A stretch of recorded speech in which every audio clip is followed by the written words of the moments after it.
Hello friends, मैं Rohit Gupta MR classes study से। और जैसा कि आप जानते हो कि हमारे चैनल पर अभी तक रीजनिंग ही पढ़ाई जा रही थी, लेकिन आज से मैंने सोचा है कि क्यों ना अब हम रीजनिंग के साथ साथ मैथ्स की क्लास भी लाएं। तो वैसे तो हम पर डे एक वीडियो लेकर आ रहे थे, वो भी रीजनिंग से रिलेटिव, लेकिन अब हम 2 वीडियो पर डे लेकर आएंगे, जिसमें एक वीडियो हमारी रीजनिंग की होगी और दूसरी वीडियो हमारी मैथ्स की होगी। और रीजनिंग का अपलोड का टाइम तो वही रहेगा, शाम के 6 बजे 6 PM, परंतु मैथ्स की वीडियो को हम 6 AM पर अपलोड किया करेंगे। तो अब 2 वीडियो हमारी पर डे आएंगी, एक रीजनिंग की आएगी और एक मैथ्स की आएगी। और मैथ्स में भी हमने सबसे पहले एडवांस मैथ्स उठाया है, और क्योंकि अर्थमेटिक जो है यूट्यूब पे बहुत सारी वीडियोस पड़ी हैं, एडवांस मैथ्स की कम पड़ी हैं, तो हमारा सबसे ज़्यादा फोकस रहेगा एडवांस मैथ्स पर। क्योंकि किसी एक मैथ से हम सिलेक्शन ले ही नहीं सकते। अगर मान लो हमसे कंप्लीट आता है अर्थमेटिक तो भी हम सिलेक्शन नहीं ले सकते, और हमसे अर्थमेटिक नहीं आकर हमसे पूरा एडवांस आता है तो भी हम सिलेक्शन नहीं ले सकते। हमसे दोनों मैथ्स आने चाहिए, एडवांस भी और अर्थमेटिक भी। जबकि ज़्यादा जो बेनिफिशियल होता है वो हमारा एडवांस होता है, क्योंकि अर्थमेटिक तो सब लोग पढ़ चुके होते हैं और पढ़ते हैं और सबकी रुचि उसी में होती है पढ़ने की। लेकिन एडवांस मैथ जो होता है वो थोड़ा टफ होता है, इसलिए उसको स्टूडेंट्स छूते भी नहीं हैं, उसको करते भी नहीं हैं। जबकि वो ये भूल जाते हैं कि जब तक हमारा एडवांस मैथ्स स्ट्रॉन्ग नहीं होगा तब तक हम सिलेक्शन नहीं ले सकते। तो मेरा सबसे कहना यही होगा कि अगर सिलेक्शन लेना है और जल्दी लेना है तो एडवांस मैथ्स को पढ़ना ही पड़ेगा, और बहुत अच्छे से पढ़ना पड़ेगा। अगर भीड़ से अलग जाना है, सब अर्थमेटिक जानते हैं, बहुत अच्छे से जानते हैं, अगर उस भीड़ से अलग जाना है तो एडवांस मैथ्स पढ़ना ही पड़ेगा। तो इसलिए मैं एडवांस मैथ्स स्टार्ट कर रहा हूँ अपने यूट्यूब चैनल पर। और एडवांस मैथ्स में भी मैंने जो टॉपिक उठाया है वो अलजेब्रा उठाया है सबसे पहले। तो सबसे पहले हम करेंगे अलजेब्रा। तो चलिए स्टार्ट करते हैं अलजेब्रा से। उससे पहले अगर किसी ने मेरे चैनल को सब्सक्राइब नहीं किया है तो प्लीज़ मेरे चैनल को सब्सक्राइब कर लीजिए, जिसका नाम है एमआर क्लासेस स्टडी। तो चलिए, हमने सबसे पहला टॉपिक उठाया है एडवांस मैथ्स का।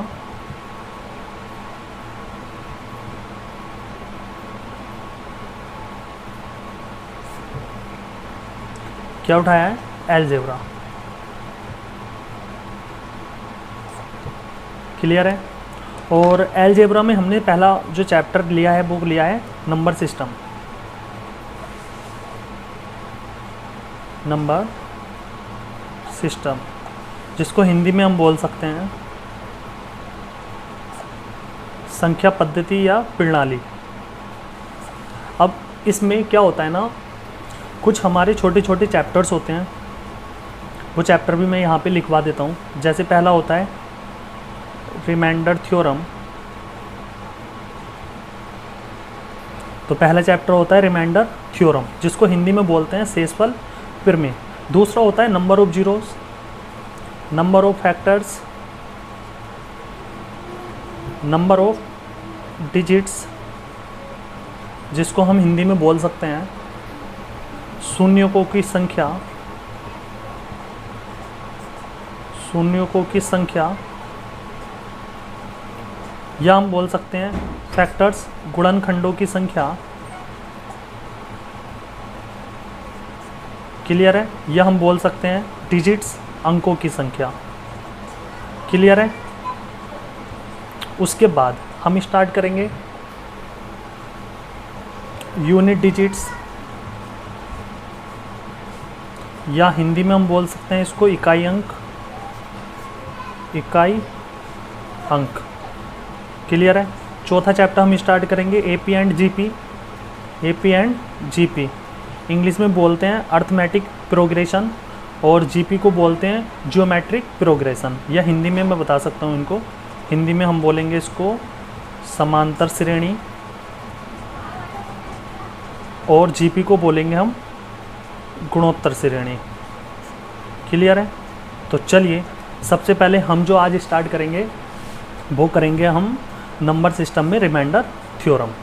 तो पहला चैप्टर हमारा हो जाएगा आज रिमाइंडर थ्योरम, शेषफल प्रमेय। तो चलिए स्टार्ट करते हैं। तो चलिए चैप्टर नंबर पहला है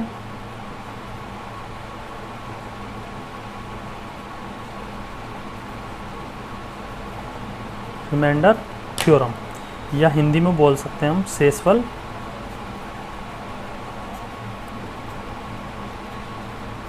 प्रमेय। चलिए, जैसे मैंने आपसे कहा पहले क्वेश्चन में कि 15 को डिवाइड करना है 7 से, तो बताइए रिमाइंडर क्या होगा, रिमाइंडर या शेषफल क्या होगा। तो आप कहोगे, आप ऐसे डिवाइड करोगे, 15 को 7 से डिवाइड करोगे, 7 दूनी 14, बचा कितना 1, और यही क्या होता है हमारा शेषफल होता है। क्लियर है, या रिमाइंडर होता है। तो हम कह सकते हैं कि जब मैं 15 को 7 से डिवाइड करूँगा तो शेषफल क्या आएगा, 1 आएगा। क्लियर है। अब मान लीजिए मैंने आपसे कहा कि 40 को डिवाइड कीजिए 9 से और रिमाइंडर क्या आएगा, तो आप कहोगे 9 चौक 36, रिमाइंडर आ जाएगा 4। क्लियर है। तो आप इस चीज़ को बहुत आसानी से बता सकते हो क्योंकि ये बच्चों वाली चीज़ें हैं। लेकिन मैं आपसे कहूँ कि 15 को जब मैंने 7 से डिवाइड किया तो मेरे पास जो प्लस का रिमाइंडर आया वो क्या आया और माइनस का क्या आएगा, मेरा क्वेश्चन अब ये है। तो आपने कहा 15 को जब मैं 7 से डिवाइड करता हूँ तो रिमाइंडर प्लस का 1 आता है, लेकिन माइनस का रिमाइंडर क्या आएगा, तो माइनस का रिमाइंडर आएगा 6। अब आपको कन्फ्यूज़न ये है कि एक तो माइनस का रिमाइंडर बता क्यों रहे हो और बता रहे हो तो 6 आया कैसे। तो पहले क्वेश्चन का आंसर ये है कि ये माइनस का रिमाइंडर मैं बता क्यों रहा हूँ, क्योंकि हमें जो रिमाइंडर बताना होता है वो प्लस में बताना होता है, प्लस में ही हमारा रिमाइंडर बता के आंसर सही आता है। लेकिन मैं माइनस का रिमाइंडर सिर्फ और सिर्फ इसलिए बता रहा हूँ क्योंकि ये बड़े क्वेश्चंस में हमारा टाइम बचा कर दे देता है, बहुत टाइम बचा कर दे देता है। अब आपका दूसरा क्वेश्चन ये है कि माइनस का 6 रिमाइंडर आपने बता तो दिया, लेकिन 6 आया कैसे, अब वो भी सुन लीजिए। यहाँ पे जो प्लस का 1 रिमाइंडर आया, असलियत में ये जो डिनोट करता है वो इस चीज़ को करता है कि ये 15 में 1 ज़्यादा है 7 के मल्टीपल से। भाई रिमाइंडर क्या डिनोट करता है, रिमाइंडर या शेषफल यही बताता है कि ये इतना एक्स्ट्रा है। अब मैंने यहाँ पे माइनस का 6 बताया, अच्छा ये जो प्लस का 1 आया ये आया कैसे, तो आपने कहा 15 को मैंने 7 से डिवाइड किया, 2 बार गया 14 तक और 1 बचा यहाँ पे शेषफल। अब मैं आपसे कहूँ ये 15 से नीचे तक ही हमने 7 का पहाड़ा क्यों पढ़ा, 15 से ऊपर क्यों नहीं पढ़ा।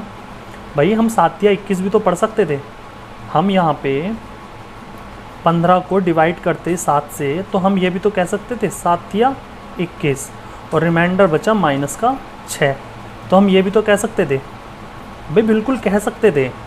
तो हमारा यहाँ पे इस कंडीशन में जब हम 15 से नीचे तक पहाड़ा पढ़ते हैं, जिस चीज़ से हम भाग करते हैं तो प्लस में रिमाइंडर आता है, लेकिन जब हम जिस चीज़ से काट रहे होते हैं, ये डिवाइड कर रहे होते हैं और उससे ज़्यादा जब हम इससे ज़्यादा पढ़ते हैं पहाड़ा तो माइनस में रिमाइंडर आता है।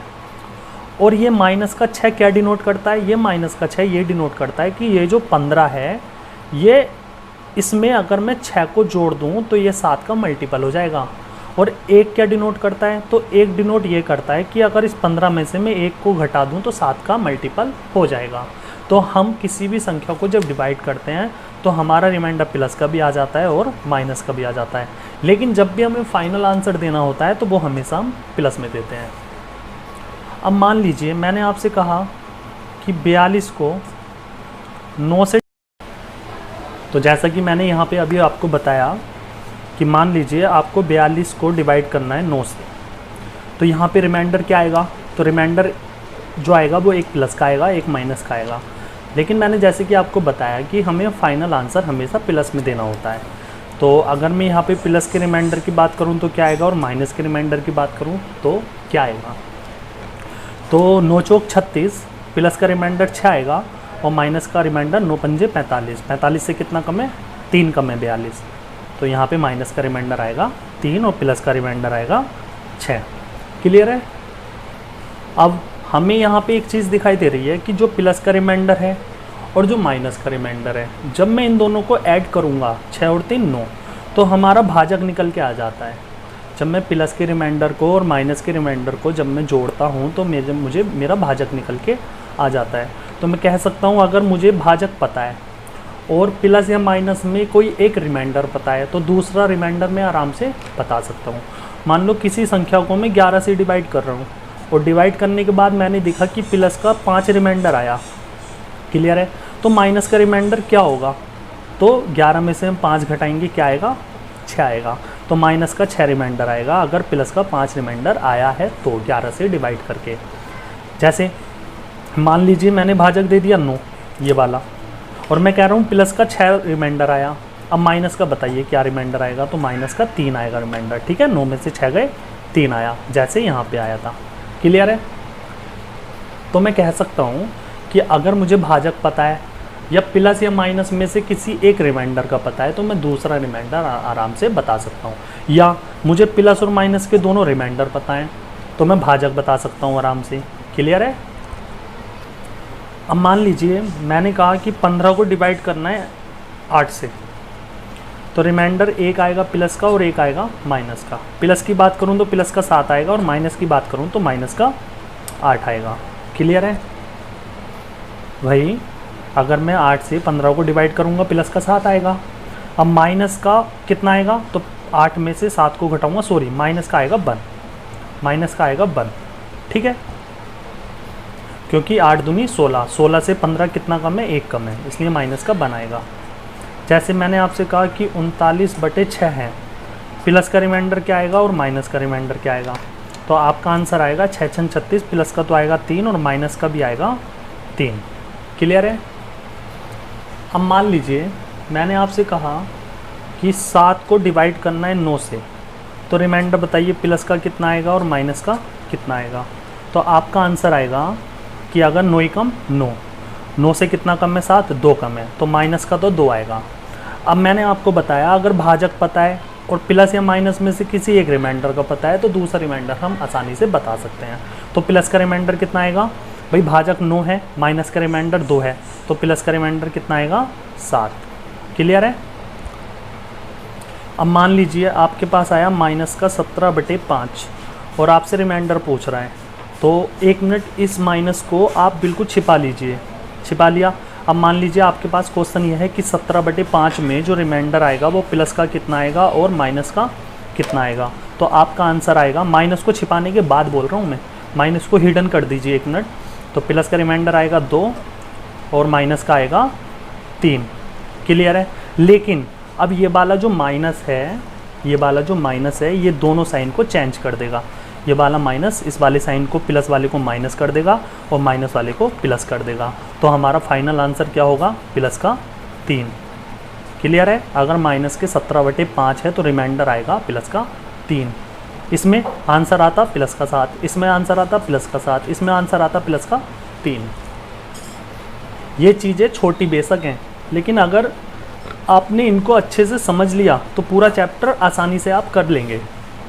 जैसे मान लीजिए मैंने कहा आपसे माइनस का 39/9 है। अब मुझे बताइए यहाँ पे प्लस का रिमाइंडर क्या आएगा और माइनस का रिमाइंडर क्या आएगा। तो आपका आंसर आएगा, माइनस को 1 सेकंड कर लीजिए हिडन। आपके पास क्वेश्चन है, मान लीजिए 39/9 में प्लस का और माइनस का रिमाइंडर बताना है हमें। तो 9 चौक 36, तो प्लस का आ जाएगा 3 और माइनस का आ जाएगा 6। अब हमारा आंसर मान लो माइनस का नहीं आता यहाँ पे साइन, और आपसे पूछता कि 39/9 में रिमाइंडर क्या आएगा, तो आपका आंसर आता प्लस का 3। लेकिन यहाँ पे पूछा है माइनस का 39/9 में रिमाइंडर क्या आएगा, तो ये वाला जो माइनस का साइन है ये दोनों साइन को इनको डिफरेंट कर देगा, यानी कि प्लस वाले को माइनस कर देगा और माइनस वाले को प्लस कर देगा। तो माइनस के 39/9 का जो रिमाइंडर आएगा वो क्या आएगा, प्लस का 6 आएगा, क्लियर है। तो इस चैप्टर का यही था कॉन्सेप्ट। अब चलिए पहले क्वेश्चन पे आ जाते हैं। तो पहला क्वेश्चन है कि बताइए 38 × 76/9 आपसे पूछा है फाइंड रिमाइंडर। आपसे पूछा है कि शेषफल बताइए। शेषफल क्या आएगा, 38 × 76/9, इसका शेषफल हमें बताना है। तो पहला प्रोसेस ये था कि हम 38 की गुणा 76 से करेंगे, जो भी वैल्यू आएगी उसको 9 से डिवाइड करेंगे और शेषफल बता देंगे। लेकिन हमें ऐसा नहीं करना, क्योंकि 38 और 76 की गुणा करने में हमारा बहुत टाइम वेस्ट होगा। तो हमें कैसे करना है वो समझ लीजिए। तो जैसे आपके पास क्वेश्चन था 38 गुणा 76 बटे 9, तो आपको ये करना है 9 से डिवाइड करोगे आप 38 को, तो 9 चौक 36, प्लस का रिमाइंडर क्या आ जाएगा 2 और माइनस का 7। तो यहाँ पे जब आप 38 को 9 से डिवाइड करोगे तो या तो रिमाइंडर आप प्लस का लिख लो या माइनस का। लेकिन मेरा सजेशन ये रहेगा, अगर आपको एग्ज़ाम में टाइम बचाना है तो जो भी रिमाइंडर कम आए, कम संख्या में आए, तो वही लिखो, चाहे वो माइनस का हो या प्लस का। जैसे कि मैंने 38 को 9 से डिवाइड किया तो मेरा रिमाइंडर प्लस का 2 भी आ सकता है और माइनस का 7 भी आ सकता है। लेकिन मैंने यहाँ पे प्लस का 2 ही क्यों लिखा, माइनस का 7 क्यों नहीं लिखा? तो मैंने इसलिए नहीं लिखा क्योंकि 7 जो है वो बड़ा है 2 से, और मैंने आपको बताया जो भी संख्या यहाँ पे छोटी होगी वो रिमाइंडर ले लो, चाहे वो प्लस का हो या फिर माइनस का। अब 76 को 9 से हम डिवाइड करेंगे तो 9 अट्ठे 72, तो एक तो रिमाइंडर आ जाएगा प्लस का 4 और माइनस का 5 भी आ सकता है। लेकिन मैंने माइनस का 5 क्यों नहीं लिया, प्लस का 4 ही क्यों लिया? क्योंकि 4 छोटा होता है 5 से, इस वजह से मैंने प्लस का 4 लिया। अब यहाँ पे क्या होगा, यहाँ पे प्लस का 2 लिया, यहाँ पे प्लस का 4 लिया। अब इन दोनों की करानी है मुझे मल्टीप्लाई, क्योंकि बीच में मल्टीप्लाई का साइन है, प्लस का होता तो जोड़ता। अब 2 की गुणा 4 से कराऊंगा तो आ जाएगा 8। अब 8 जो है वो 9 से छोटा है, इसका मतलब ये हुआ कि 8 जो आएगा वो रिमाइंडर आएगा। क्लियर है? अगर मान लीजिए यहाँ पे मल्टीप्लाई कराने के बाद 9 से बड़ी संख्या आती तो हम अगेन उसको डिवाइड करते। ठीक है, मान लीजिए यहाँ पे 10 आता तो 10 को हम 9 से फिर डिवाइड करते, रिमाइंडर हमारा आता 1। क्लियर है? अब मान लीजिए दूसरा क्वेश्चन ये है 38 गुणा 77 बटे 9, तो 38 को हमें डिवाइड करना है 9 से, तो 2 प्लस का रिमाइंडर आ जाएगा और यहाँ पे माइनस का 4 आ जाएगा। 9 में 81 होते हैं ना, माइनस का 4 आ जाएगा। हालांकि लेने को हम प्लस का भी ले सकते थे, प्लस का 5 भी ले सकते थे, लेकिन मैंने आपको जैसे बताया छोटी संख्या जो भी होती है वो हम रिमाइंडर के रूप में ले लेते हैं। तो 4 दूनी 8 आएगा, लेकिन प्लस माइनस होते हैं माइनस, तो माइनस का 8 आ जाएगा। अब माइनस के 8 को मुझे 9 से डिवाइड करना है। क्लियर है? या मैं 9 से डिवाइड तो इसलिए नहीं कर सकता क्योंकि 8 जो है वो 9 से छोटा है, तो माइनस का 8 हमारा रिमाइंडर या फाइनल आंसर आना चाहिए। लेकिन मैंने आपको बताया फाइनल आंसर जो होता है वो पॉजिटिव में देते हैं, तो हमें भाजक भी पता है, माइनस का रिमाइंडर भी पता है, तो प्लस का रिमाइंडर हम निकाल सकते हैं। 9 में से 8 जाएगा, 1 बचेगा, तो हमारे प्लस का रिमाइंडर क्या आएगा, 1 आएगा। क्लियर है? फाइनल आंसर हमें प्लस का रिमाइंडर में ही देना पड़ता है। अब मान लीजिए यही क्वेश्चन है 38 गुणा 77 बटे 9। अब आप कहो कि यहाँ पे ना दोनों तरफ हमें माइनस का रिमाइंडर लेना है, तब देखते हैं आंसर सही आ रहा है या नहीं।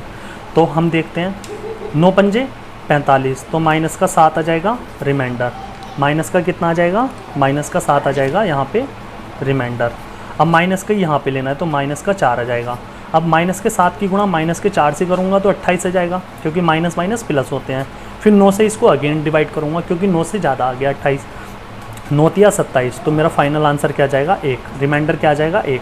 अब मान लीजिए यही क्वेश्चन है, अब आप कहो मुझे तो दोनों प्लस वाले रिमाइंडर लेने के बाद इस क्वेश्चन को सोल्व करके दिखाओ। तो यहाँ पे हम प्लस वाले रिमाइंडर ले लेंगे, तो प्लस वाला रिमाइंडर यहाँ पे 2 आएगा और यहाँ पे कितना आएगा, यहाँ पे 5 आएगा, 5 दूनी 10। अब 10 को मैं 9 से डिवाइड करूँगा तो फाइनल आंसर क्या आ जाएगा, 1 रिमाइंडर आ जाएगा। अब मान लीजिए आप कहो कि इसी क्वेश्चन में हमें तो दोनों तरफ माइनस का रिमाइंडर लेना है, तब बताइए आंसर सही आ रहा है या नहीं। तो चलिए देखते हैं। 9 पंजे 45, माइनस का 7 रिमाइंडर आ जाएगा और यहाँ पे माइनस का 4 आ जाएगा। नहीं, दोनों तरफ माइनस माइनस ले लिया, प्लस प्लस ले लिया, प्लस माइनस ले लिया, इस बार लेंगे माइनस प्लस, माइनस का ही ले लिया और प्लस का यहाँ पे लेंगे तो आएगा प्लस का 5, तो यहाँ पर आ जाएगा माइनस का 35 बटे 9। अब माइनस के साइन को एक सेकंड के लिए कर लीजिए हिडन, तो यहाँ पे 2 प्लस का और माइनस का जो रिमाइंडर आएगा वो क्या क्या आएगा, तो एक तो आएगा 9 या 27, तो प्लस का 8 आएगा और माइनस का 1 आएगा। लेकिन ये वाला जो माइनस है इन दोनों साइन को कर देगा विपरीत, मतलब प्लस वाले को माइनस कर देगा और माइनस वाले को प्लस, तो हमारा फाइनल आंसर क्या आ जाएगा, प्लस का 1। तो हम किसी भी रिमाइंडर को यूज कर सकते हैं, माइनस वाले को भी प्लस वाले को भी, आंसर हमारा सेम ही आएगा। लेकिन हमें यूज वही करना होता है जिसका नंबर छोटा होता है, क्योंकि वो हमारा कहीं ना कहीं टाइम बचाकर दे देता है। तो चलिए आज की वीडियो में इतना ही रहने देते हैं, अब नेक्स्ट वीडियो में लेकर आएंगे क्वेश्चन। चलिए okay, thank you so much class.